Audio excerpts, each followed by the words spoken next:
తన పర్యటనల సమయంలో ప్రజలకు ట్రాఫిక్ ఇబ్బందులు కలగకుండా చూడాలని డీజీపీని సీఎం ఆదేశించారు. ప్రజలను గంటల తరబడి రోడ్లపై నిలిపివేయొద్దని డీజీపీ సివి ఆనంద్కు సీఎం సూచించారు.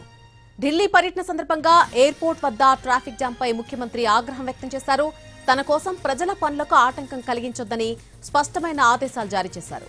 ఎదురుగా వచ్చే వాహనాలను కూడా ఆపి ఇబ్బంది పెట్టొద్దని స్పష్టం చేశారు. నిర్లక్ష్యం వహించే అధికారులపై కఠిన చర్యలు తీసుకోవాలని హెచ్చరించారు. రాష్ట్ర వ్యాప్తంగా పోలీస్ కమిషనర్లతో వీడియో కాన్ఫరెన్స్ నిర్వహించిన డీజీపీ ట్రాఫిక్ సమస్యలపై క్షేత్రస్థాయి అధికారులకు ఆదేశాలు జారీ చేశారు. ట్రాఫిక్ క్రమబద్దీకరణ కోసం త్వరలోనే ట్రాఫిక్ బ్యూరో ఏర్పాటు చేస్తున్నట్టుగా డీజీపీ ప్రకటించారు. కాన్వాయ్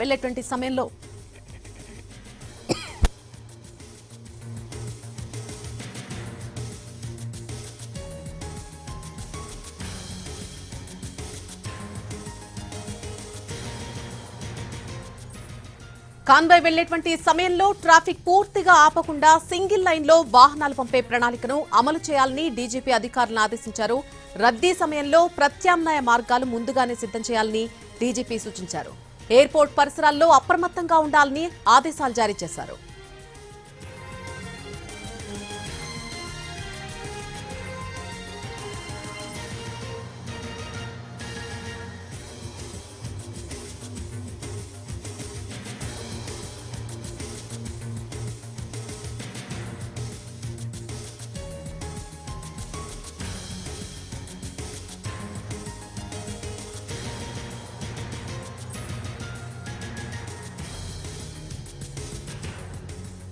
తన పర్యటనల సమయంలో ప్రజలకు ఎటువంటి ట్రాఫిక్ ఇబ్బందులు కలగకుండా చూడాలని డీజీపీని సీఎం రేవంత్ రెడ్డి ఆదేశించారు. ప్రజలను గంటల తరబడి రోడ్లపై నిలిపివేయొద్దని డీజీపీ సివి ఆనంద్కు సీఎం సూచించారు.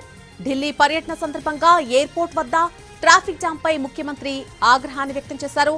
తన కోసం ప్రజల పనులకు ఆటంకం కలిగించొద్దని స్పష్టమైన ఆదేశాలు జారీ చేశారు. ఎదురుగా వచ్చే వాహనాలను కూడా ఆపి ఇబ్బంది పెట్టొద్దని స్పష్టం చేశారు.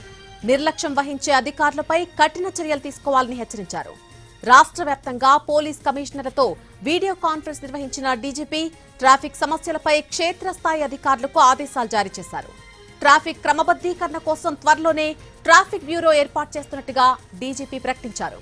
ఇక కాన్వాయ్ వెళ్లేటువంటి సమయంలో ట్రాఫిక్ పూర్తిగా ఆపకుండా సింగిల్ లైన్లో వాహనాలను పంపేటువంటి ప్రణాళికను అమలు చేయాలని డీజీపీ అధికారులను ఆదేశించారు. రద్దీ సమయంలో ప్రత్యామ్నాయ మార్గాలు ముందుగానే సిద్ధం చేయాలని డీజీపీ సూచించారు. ఎయిర్పోర్ట్ పరిసరాల్లో అప్రమత్తంగా ఉండాలని ఆదేశించారు.